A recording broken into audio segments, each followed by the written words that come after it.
Olá, amigos da internet, que Deus abençoe vocês. Eu sou o pastor Adilson Cunha e este é o meu canal. Você que já é inscrito, muito obrigado. Você que é novato por aqui, faça a sua inscrição. Não deixe também de fazer os seus comentários, fazer alguns acréscimos. Esteja à vontade. Nós continuamos aqui neste propósito, onde nós temos abordado neste trimestre o assunto da Escola Bíblica Dominical sobre a mordomia cristã. E hoje nós vamos para a lição de número 12, a penúltima lição sobre a mordomia do cuidado com a terra.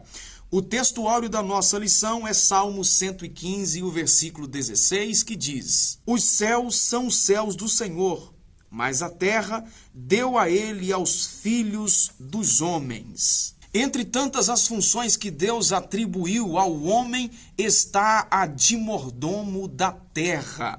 A terra foi feita por Deus para o homem plantar, cultivar, constituir famílias, sociedade, construir empreendimentos e também preservar os seus recursos naturais.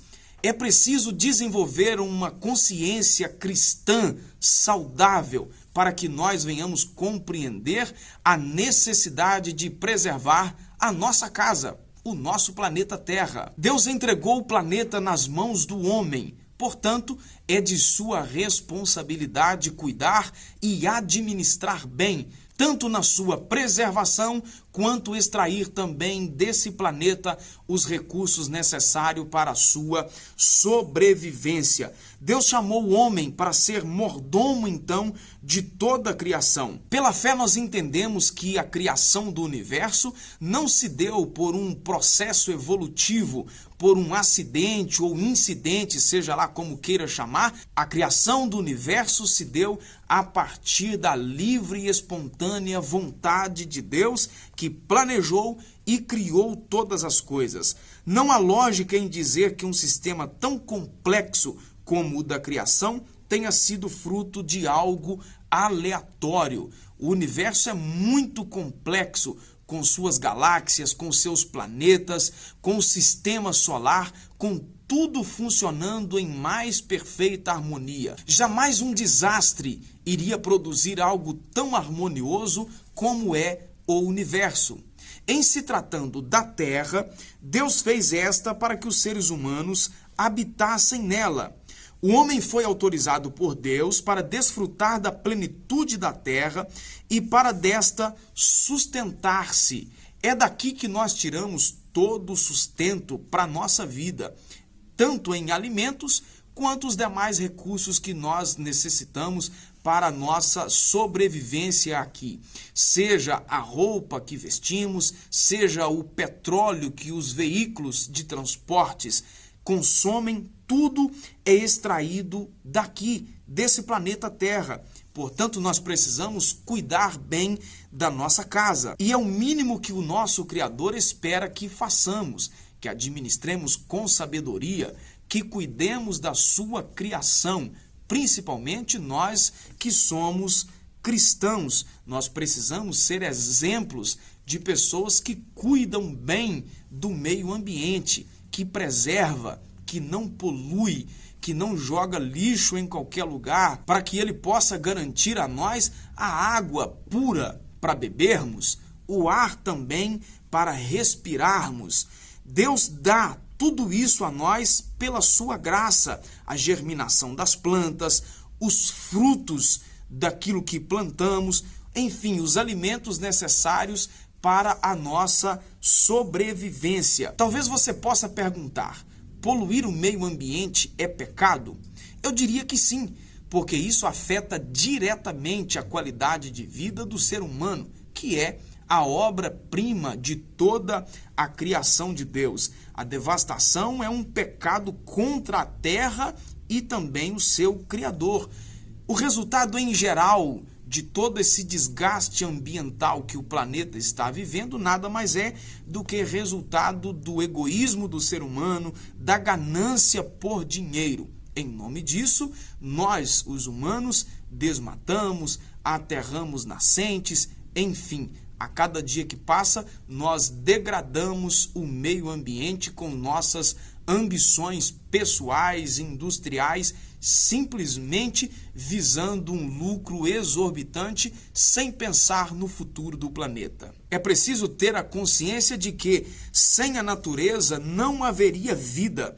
Tudo isso são dádivas de Deus, dádivas naturais, fruto da graça de Deus, conforme nos revela o Evangelho de Mateus capítulo 5 e o versículo 45, que diz: porque faz com que o seu sol se levante sobre maus e bons, e a chuva desça sobre justos e injustos. O apóstolo Pedro ainda diz na sua carta sobre o Deus de toda graça. Há quem pensa que a graça de Deus se resume apenas na salvação, mas não é. A salvação é a expressão máxima da graça de Deus, mas tudo quanto mais recebemos também é resultado da sua graciosidade. O dom da vida, o ar que respiramos, a água que bebemos, enfim, é resultado da graciosidade de Deus. E precisamos cuidar de tudo aquilo que Deus nos dá para administrarmos. Cuidemos com zelo do ambiente natural que estamos inseridos. O lixo que é jogado nas ruas vai parar nos mares. Mesmo você estando a quilômetros de distância do litoral, depois esse lixo atinge os rios, atinge os lençóis freáticos. O lixo também vai parar nas galerias de água, entupindo bueiros, provocando enchente e trazendo enormes desastres, principalmente nas grandes cidades.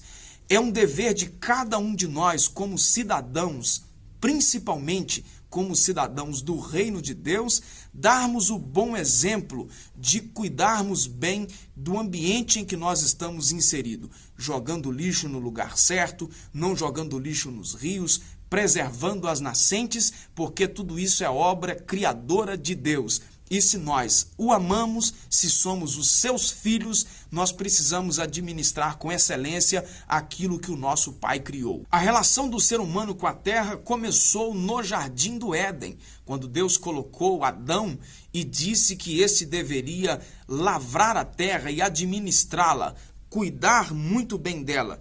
Portanto, o ser humano era e continua sendo indispensável ao cultivo, à guarda e à preservação do planeta, conforme o texto de Gênesis capítulo 2 e versículo de número 15, que diz: E tomou o Senhor Deus o homem e o pôs no jardim do Éden para o lavrar e o guardar. As árvores brotavam no jardim, produzindo seus frutos, inclusive a árvore da vida no meio do jardim, também a árvore da ciência do bem e do mal.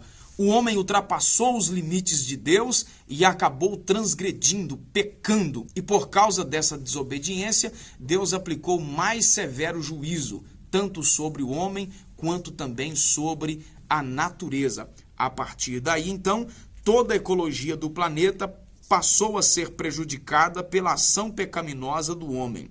Por causa dele, o ambiente natural se tornou um ambiente hostil à sobrevivência humana. Os nossos recursos passaram a ser limitados. Água doce, petróleo, gás, tudo tem previsão de tempo para tornarem cada vez mais escassos. Por isso, nós precisamos aprender a economizar todos esses recursos para que haja uma sustentação, uma sobrevivência das gerações futuras. Com base nessa ideia de preservação, as nações, no geral, se preocupam em conceito de sustentabilidade, reciclar aquilo que dá para ser reciclado, economizar, fazendo com que o meio ambiente seja, de alguma maneira, preservado. O Brasil acabou sendo notícia nos últimos dias aí sobre as queimadas na Amazônia. A gente sabe que houve muitos exageros nas notícias e nos protestos, mas cada cidadão precisa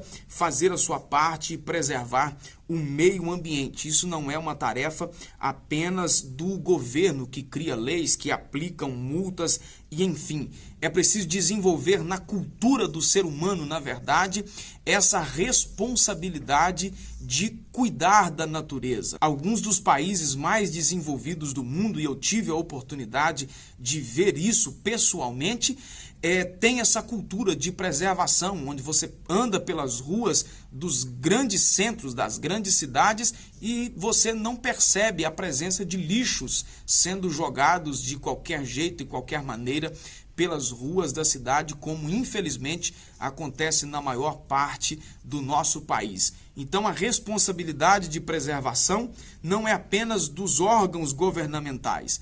O ser humano precisa desenvolver uma cultura de preservação. E nisso eu repito o que eu já disse há instantes atrás, que nós como cristãos precisamos ser exemplos disso tudo. Nessa questão do desenvolvimento sustentável, você já deve ter ouvido falar das energias renováveis que estão presentes na natureza. Por exemplo, a questão da energia eólica, que tem como fonte a força do vento. Tem também a questão da energia solar. Esses recursos são formas de preservação, onde o ser humano vai continuar tendo a energia em casa, vai continuar usufruindo de confortos que isso proporciona à nossa sobrevivência e sem agredir o meio ambiente. É preciso, dentro dessa questão ainda do desenvolvimento sustentável, porque a gente sabe que os recursos aqui se acabam, como eu já disse. Uma outra coisa que Deus deu ao homem, principalmente aos israelitas, que fizessem, é que era a questão do ano sabático para a terra, o descanso para a terra. A agricultura acaba destruindo muito a terra, principalmente com as questões dos agrotóxicos e tantas outras coisas que são lançadas no solo, que acabam degradando a fertilidade do solo. Então é importante que a terra tenha um ano de descanso para que ela possa se refazer. Alguns mais radicais acabam apelando aí, dizendo que não há tanta necessidade de preservarmos o meio ambiente, porque a qualquer momento essa terra será refeita e que o Senhor fará novo céu e nova terra. E enfim, é fato que a gente espiritualmente precisa viver como se Jesus fosse voltar agora, mas administrativamente, pensando nos nossos filhos, pensando na nossa descendência, nós precisamos administrar as nossas coisas aqui como se ele nunca fosse voltar, preservando, cuidando, guardando e sendo verdadeiros mordomos, verdadeiros administradores de tudo aquilo que o Senhor colocou nas mãos para administrarmos. É bom lembrar que Jesus contou uma parábola a respeito do mordomo infiel. Aquele que foi confiado uma missão e ele não cumprir a sua missão conforme foi determinado, ele sofrerá um severo juízo. Uma última coisa que eu quero pontuar com você aqui, principalmente para quem está me assistindo e vai preparar aula, a lição de escola dominical para ministrar aí na sua igreja, é que você deve tomar cuidado com o último subtópico da lição, quando é abordado aí a questão da restauração da terra, porque ficou meio aí que entendido que Deus simplesmente vai restaurar, corrigir os problemas que existem nessa terra e a terra vai continuar por aí eternamente. O texto diz que essa terra será consumida e Deus então fará um novo céu e também uma nova terra. É preciso deixar isso muito claro para quem vai te ouvir ministrar, e você também que está me assistindo aqui, que a teologia tradicional de interpretação da palavra de Deus não dá margem para que essa terra seja reestruturada e que nós ficaremos por aqui. Aliás, quem prega isso por aí, a organização que normalmente ensina isso por aí, é uma organização tida pelos meios de interpretação bíblica mais tradicionais como uma seita e heresia.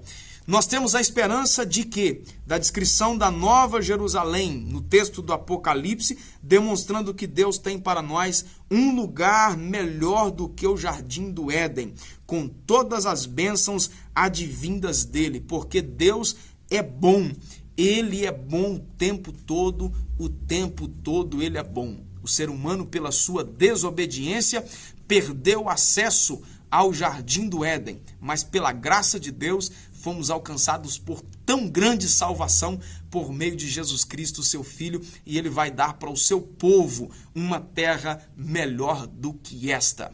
E aí, você tem esperança de estar lá? Eu tenho, e eu quero te ver lá com certeza. Termino aqui agradecendo você mais uma vez, você que assistiu o vídeo até o final, que Deus te abençoe poderosamente. Não deixe de se inscrever no canal se você ainda não é inscrito. Compartilhe os nossos vídeos, que Deus te abençoe. Fique na paz e até o nosso próximo vídeo.